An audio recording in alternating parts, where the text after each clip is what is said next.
The clock on the bedside table glowed 12:37 a.m. Laura stirred at the sound of the front door creaking open. Soft footsteps crossed the hallway, slow, careful, trying not to wake her. Through the crack of her half-open door, she saw her daughter, Emma, slipping off her shoes. Mud streaked her jeans.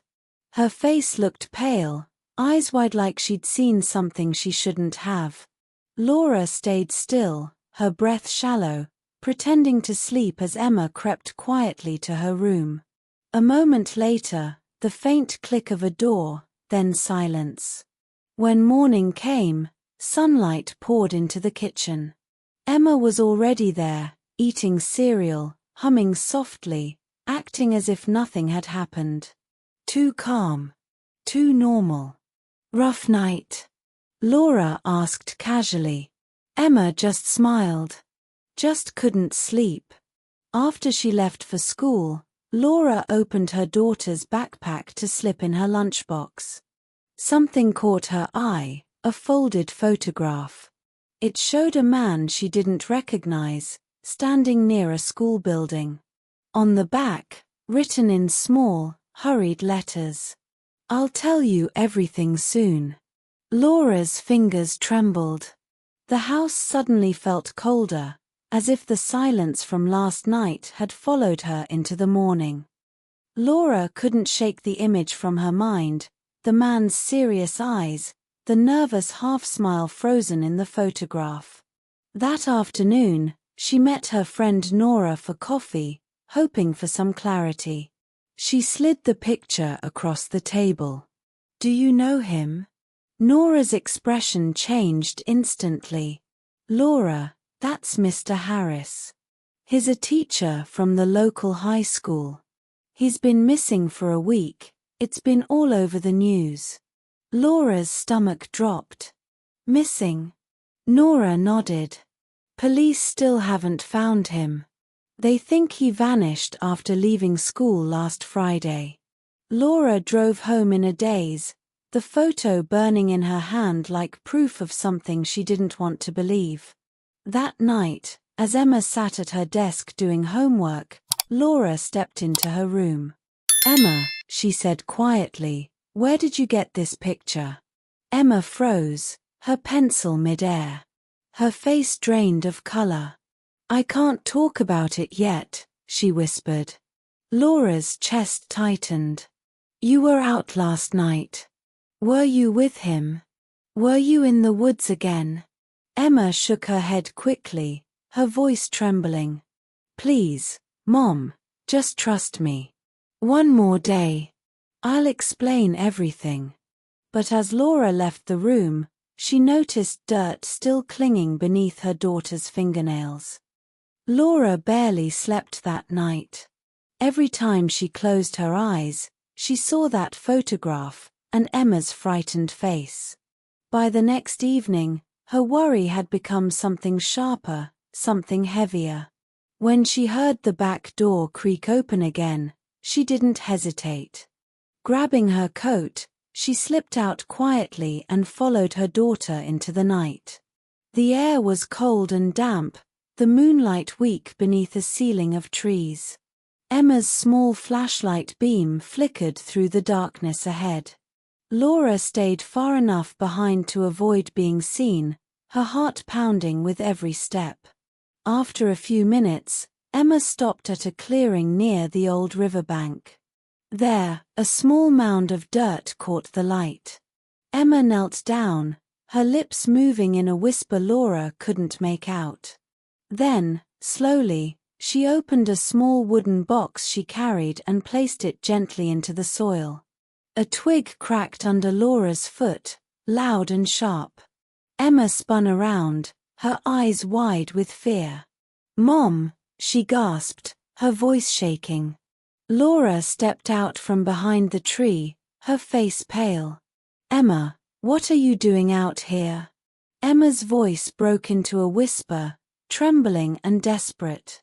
"Mom, you shouldn't be here." Laura rushed forward, her flashlight trembling in her hand. "Emma, what's in that box?" she demanded, her voice sharper than she meant it to be. Emma's eyes filled instantly. "You'll hate me if I tell you." "Try me," Laura said, kneeling beside her. The box sat half buried in the soil. Laura pulled it open before Emma could stop her. Inside lay a man's wallet, a blood-stained handkerchief, and a small USB drive wrapped in plastic. Laura's stomach twisted. "Emma, what have you done?" Tears streamed down the girl's cheeks.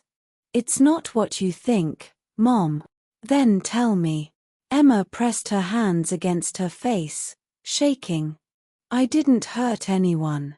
I was riding home through the woods last week. I found him." "The man from the photo." Laura froze. "Mr. Harris?" Emma nodded. "He'd crashed his car near the river. He was bleeding. I tried to call for help, but my phone had no signal." Her voice cracked. "He made me promise to keep this safe, the USB. He said people were watching him and that I'd understand later. Then, he stopped breathing." Laura stared at the box, her throat tight. The blood had dried long ago. She looked at her daughter, terrified, honest, shaking. "Why didn't you come to me?" she whispered. Emma wiped her tears. "Because he said if I told anyone too soon, they'd find us too." Back home, Laura locked the doors and pulled the curtains closed.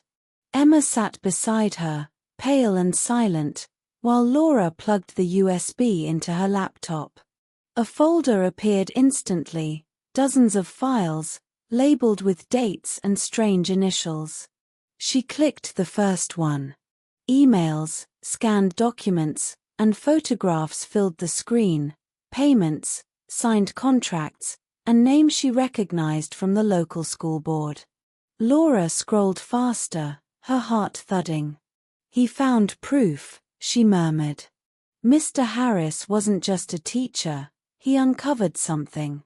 Emma's voice was barely a whisper. "He said people were stealing money meant for students. He was going to expose them."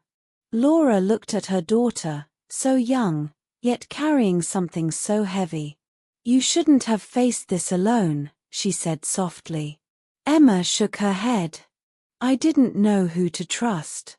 He said even the police might be involved." Before Laura could respond, bright light flickered through the window, headlights sweeping across the living room wall. A car had stopped in front of their house. The engine idled for a moment, then went silent. Laura's breath hitched. She closed the laptop slowly, her reflection trembling in the black screen. "Mom," Emma whispered, eyes wide with fear. "They found us."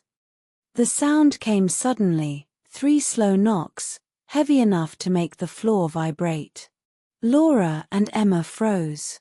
Neither spoke. Outside, the porch light flickered, stretching 2 long shadows across the curtains. Laura unplugged the USB and slid it beneath the sofa cushion. Her heartbeat was loud enough to drown the silence. "Stay behind me," she whispered. Emma's voice trembled. "It's them, Mom. The ones he warned me about." Laura hesitated, then unlocked the door halfway. 2 men stood there, both in dark suits, polite smiles that didn't reach their eyes. "Mrs. Lane," one asked smoothly. "We're from the Education Board. Just following up on the missing teacher, Mr. Harris. We understand your daughter knew him." Laura forced a thin smile. "My daughter barely remembers him. Is something wrong?" The taller man's gaze drifted past her shoulder, scanning the living room. On his shoes, fresh mud, clinging thickly around the edges. Her pulse skipped. He adjusted his tie. "If you happen to find anything belonging to Mr. Harris, please contact us directly. No need to involve the police." We'll handle it quietly. Laura nodded. Of course. They smiled once more and turned away, their car disappearing into the fog. The moment the door shut, Laura whispered, "They're not from the board, Emma, and they'll be back." The night passed without sleep. Laura sat by the window, watching the street, waiting for headlights that never returned. By morning, she'd made her decision. "Get your coat," she told Emma softly. They drove through the quiet streets, the rising sun painting the sky in pale orange. Emma looked frightened. "Mom, are we running away?" Laura shook her head. "No. We're ending this the right way." At the police station, she placed the USB on the officer's desk. "This has everything," she said firmly. "Emails, documents, proof of what happened to Mr. Harris. And proof that 2 men came to our home last night pretending to be from the board." The officer frowned, called in a team, and within hours, the investigation began. The files led straight to the corrupt officials responsible for Mr. Harris's death. By evening, the men were arrested. The news spread quickly, the teacher's case reopened, the truth uncovered. That night, Laura tucked Emma into bed. "You should never have faced it alone," she whispered. Emma smiled faintly. "I thought secrets were always bad, but sometimes they save people first." Laura held her daughter close, realizing how much strength lived in that small heart. Some secrets are not meant to divide us, they protect what love is too fragile to say out loud. My daughter's secret didn't break us. It showed me the courage I'd forgotten I gave her. Thank you for listening. If this story touched your heart, please like, share, and subscribe to Academia Bees for more emotional English stories.